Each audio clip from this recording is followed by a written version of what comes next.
evening. There's a lot in the news today. There's a lot of things that's happening that's affecting the community. From the young sister that was found in the freezer to former police superintendent wanting to run for mayor. So let me start this show off by saying to God be the glory.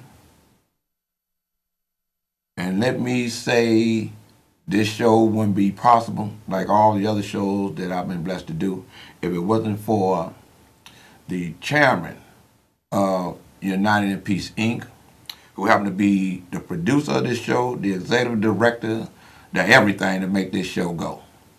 And that's none other than a beautiful woman that God allowed me to marry, Miss Terry Mars. So with that being said, everyone know that this is the most important thing that really have all our minds. And I'm going to get back to this later, sooner than later. And that is what my friend, the activist, has said and what has came out recently about what was seen on the tape, what wasn't seen on the tape, and what the community need to demand.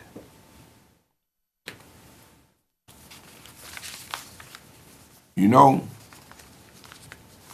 a lot of people been asking the question, who gonna challenge Ron? Well, there's about to be a Mac attack. Yes, the Mayoral Exploratory Committee for the ex-top cop Gary McCarthy is formed. Will he challenge Ron? Is the question that everybody is asking. Is he the one to beat Ron? That's for the voters to decide. I'm sitting like you as a voter, waiting to see what happened. Maybe some more candidates that's running. But at this point, I'm supporting the guy that's sitting in the seat. But anything might change. You know, this is Chi-Town, like the weather changed. Another issue that we talked about last week, and everyone was waiting for the result, was the soda pop tax. Were they going to be able to repeal it? Well, the repeal vote was delayed. And it was delayed because they couldn't get 9 votes. Caller, I see you on the line. Your opinion is expected and respected. Please state your name and let the viewing audience know who you are on the line. Yes, this is Steve. I want to make a couple of points about issues you've raised, and one with regard to the sugary pop tax, shall we say, as it's referred to in a number of ways. I think if one were having this conversation 30 years ago with regard to tobacco, you would have found very similar debates.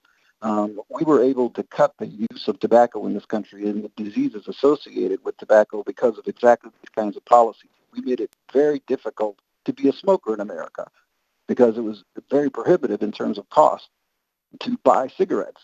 And the same thing is true here. If we tax something that has adverse effects, health effects, and smoking is now secondary to those diseases and conditions associated with being obese and drinking. You got come on, brother. I got you got to hit your point. You got 10 more seconds to hit your points because I got other callers on the line. Come on, talk to me. The second point I wanted to raise was this question about the young lady who died in a freezer in Rosemont. With all due respect to her, a hotel does not become your parents when you check in somewhere. You are an adult, and if you choose to behave in a certain fashion, become intoxicated, it is not the responsibility of a hotel to babysit you. Okay, let me hold you at that point, and let me make a statement on that. I agree with you to that point. But no one is saying that the hotel was to be the parent. Everyone is trying to get to the bottom line, and that is how did she get up in that freezer? You know what I'm saying? But the attorneys for the family know exactly what they Right. Listen to me. Because I got another caller, so let me answer. I'm going to cut you off right here. to allow me the 10 seconds to answer you so I can continue with my show and let the other callers call in. I agree with you. You follow what I'm saying? But that's not what people are trying to say about it being bad parenting. The parent, from what I'm reading, did the most responsible thing by making sure that her daughter had a ride to get back from where she thought her daughter was going, which was going bowling. You follow what I'm saying? Okay. Now everyone is trying to find out what really happened. And it's a matter of the tapes. And Andrew Holmes may have saw a full tape. The police department, from what I'm reading, only gave the family members snippets of the tapes that Andrew saw. So I think we all need to demand the release of the full 38 or 36 hours of the tape and let the family see the whole 36 hours. You know, that's my opinion. Caller, could you please state your name? Voice your opinion on this show. Is respected because it's expected. Yes. State your name, please. Yes, sir, Mr. Gator. This is Ray. Hey, Ray. I want to tell you this. So far, I don't see any fault of anybody else but the young lady. It looked kind of, to me, if you look good, that she was kind of stumbling around. She might have had to stumble into the freezer and couldn't open it to get back out. I don't know. But you know, I don't think there's any blame except maybe on her part, not the parents' part, not the hotel's part, nobody's part but her own. Now, right. You know, Ray, let me make statement on that. I got to cut you off. I got another caller. You're right from what we've seen thus far. But the fact of the matter is this: when the toxicology report come back, then they'll know what was in her system. And from the various Facebook videos that's been up there, individuals I heard about using all kind of different drugs. And if an individual had a drug placed on them without them knowing it, they can become incoherent, if that's the correct word, of what is happening. You know what I mean? So I believe that everyone needs to help the family, just my opinion, and demand the full footage of all the tapes, the whole 36 hours. And one thing for sure, they may show Andrew a full tape. And from what I read in the paper, they gave the family snippets. Snippets mean a portion of the tape. Caller, could you please state your name? Okay? Could you please voice your opinion? Give it to me in 7 seconds. What your name and opinion is. Just go on and put a little time frame on me. Why don't you? Hey, girl, then give it to me. You got 15. Come on. Here, I'm gonna make it quick. I have an issue with the sugar tax, and I'll tell you why. We're constantly being taxed for something. The thing that I really dislike about how it was done is the fact that they wanted to tie it into obesity. And thinking that would make the public accept it even more. I just felt like if you really wanted to fight obesity, you'll shut down some of these fast food restaurants. You taxing me for a soda today, tomorrow you be taxing me for the air that I breathe. Hey, I agree with you. Always something. Hey, I agree with you. Okay? But understand this, because I feel they should have let it be known what it really was. We need to raise revenue for the services Absolutely. That we got to provide for the people. Okay? Right. I was at Providence Hospital, so I don't mean to cut you off. I got to deal with you. I got another call on that. Okay? And I was at Providence Hospital, and I saw the room was packed. And where they may have had once upon a time, before the cuts had to be made, 10 people there to help the people. It was down to maybe 2. Because what people need to know, the biggest things that eats up the tax money in county to provide the taxes is public safety, is the hospitals. Okay, if they got to fire employees because they can't pay them, that's going to affect the services. You know what I'm saying? So I agree with you. Sometimes people don't understand what they're saying to a business. You got to be straight. That's why I'm the urban translator. Look, Just call it if you what it don't is. pay this is what I got to cut. Just that simple. And you're absolutely correct. Thank you for calling. Thank you for having me. Okay. Bye-bye. Hey, the one thing about that tax and the vote that they had Wednesday, even President Preckwinkle realized what the young lady just stated, that those who support the repeal will have to propose ways in which we will cut our programs and services to make up the $200 million in lost revenue. So people know that the elected officials hear you. And me being an urban translator, they beginning to understand what you is saying. Just like the young lady that just called. Yes, you're talking about the health and good and all that, but break it down to the point that, hey, I won't be able to hire nurses in the hospital. I won't be able to have a staff to help get the people to get the attention that they need because I won't be able to pay them. I can understand that better. And so can you. So, one of the things that's happening, and I want everyone to understand, we're going to move to the next piece, and that is we see Kennedy finally got a running mate, a good guy. Ra is a hell of a father, a good guy overall. He was one of the main proponents that was pushing for automatic voting, and the state legislator and the Senate and the Republicans in the state agreed to it. And then the governor, Ronald, signed the bill. So I say hooray, hooray for him on that. And the issue that they're pushing is an issue that all of us have been talking about, and that is the violence. One of the things I want African American voters to pay attention to is how all of the individuals that's running for governor have picked an African American to be their lieutenant governor. And some critics of that feel like it looks like the black drop instead of a backdrop. But I see it as them realizing the power of the African American vote. And now they got to adhere to the people.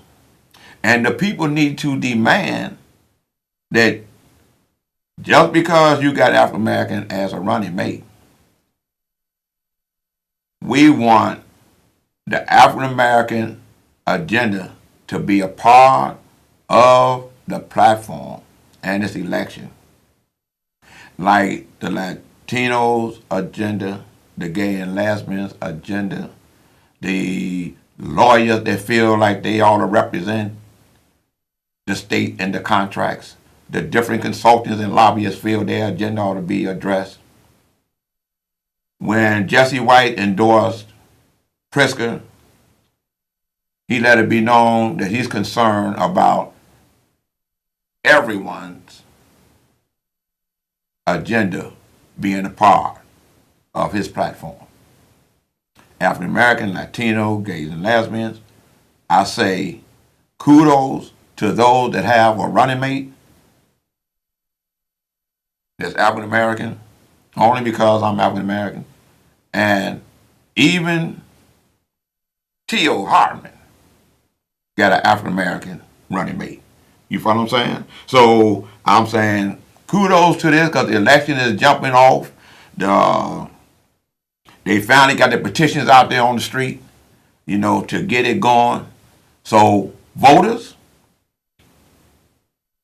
when they call your phone when they have forms for you to go to, let it be known what you expect of anyone that's asking for your vote to become governor. These are your concerns. Education. Make it a part of the platform. Don't care if they Republican, don't care if they green slate, don't care if they what, Democrat, whatever. Make sure that this is what you expect from them and you want to see it in writing. Okay? So if you ask not, you get not. You know what I mean? So last week we talked about in order for you to get something, you got to have good credit. And in order for them to see if you got good credit, they call Equifax and all the other ones that report your credit ratings. And then we all were shocked into, hey, that individual that we gave all our information to, they got hacked. Over 143 million individuals. And now they realizing that all your information that you gave them, the hackers got your information and creating all kind of havoc with your identity.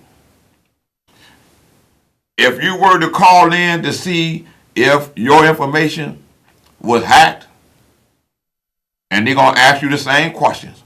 What's your name? What's your social security? What's your birth date? And they might end up getting hacked again. So I'm just saying, be careful who you talk to. Give them your information. Because one thing for sure, there's no secret. Anybody can get our information. You feel what I'm saying? I mean, it's just out there. You know, if you see something is wrong and something happening, you know you ain't ordered no car. You ain't went and brought no Mercedes-Benz. You ain't took no $100,000 loan nowhere. Get on it. Have documentation to show that you didn't do it. And so you can move on with your life. You know what I mean? So it's like this here. To be aware is to be alive. Well, here comes the most favorite part of the show to me and to you. And that is, how can you get in touch with Brother Gator? You follow what I'm saying? And hey, to reach me at United in Peace Inc., my email address is LAGATOR, the letter B as in boy, the number 4, the word peace, PEACE, at yahoo.com. Okay? Again, my email address is LAGator, B for peace, at yahoo.com. And my phone number is 312-371-6914. 312-371-6914. Caller, could you please state your name and your opinion? But before you do that, we all have been talking about individuals remaining in the county jail because they can't pay the bond. But Tim Evans had laid down an order maybe a month ago or so telling the judges to make the proper decision when individuals come and they have committed crimes, consider if whether or not they can pay the bond. What I mean for that? If an individual got caught with a $5 bag or a $20 bag, whatever they charging for a bag of marijuana, whatever it is,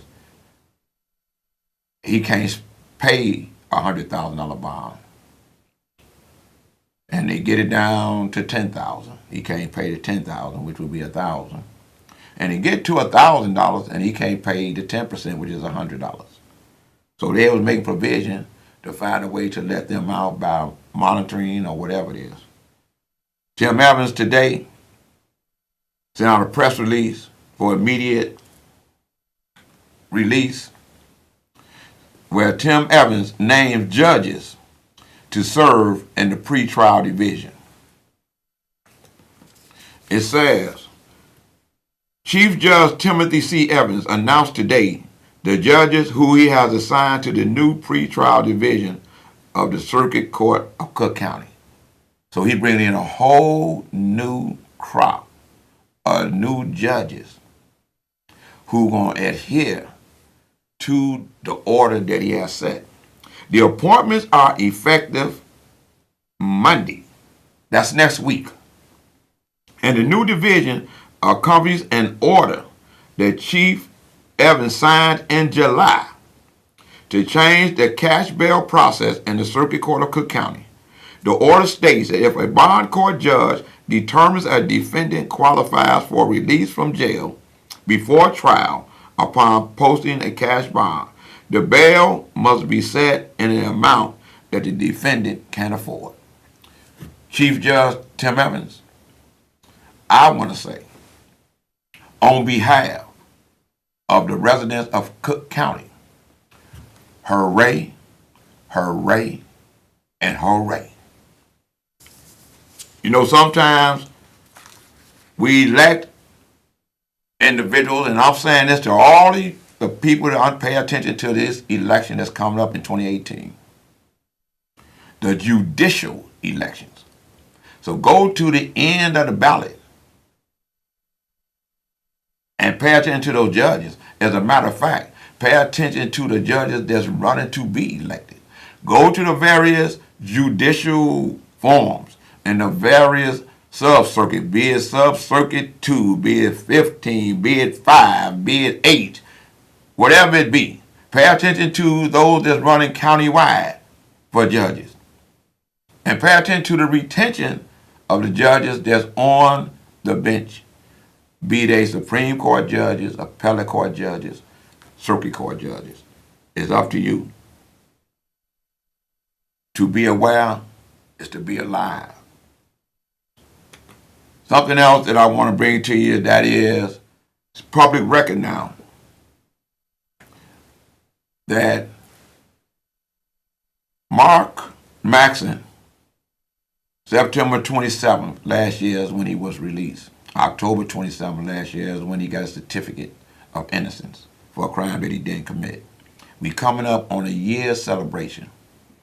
According to courtroom documents and public information, which the public can put up, there's some movement where he's trying to be compensated. The judge, I made an order for them to possibly try to settle the case or whatever it is, or prepare to go to trial, but do something. And the defendants were ordered to send a demand in, and the city was to respond. And that's where he's at. And I want to say, hooray, hooray to movement by the city attorneys and Mark Maxson's attorneys to help bring compensation to an individual who was locked up for 24 years for a case he didn't commit because of officers that were doing the same thing that John Burge was doing to other individuals to get them to possibly confess to a crime that they didn't commit. Like I say, people, if you don't open your mouth and make demands for justice, you will not get it. You follow what I'm saying? I mean, if you don't demand, you don't get it. We, as a people, in my opinion, we got our hands out expecting justice to fall in our hands, when we have a history of, as a people, to have made all the demands for everything that we have achieved. So for the millennials, what you feel you want, demand it, and the chances are strong that you will get it. Well, with that, I'm going to wrap it up like I came, by saying, to God be the glory.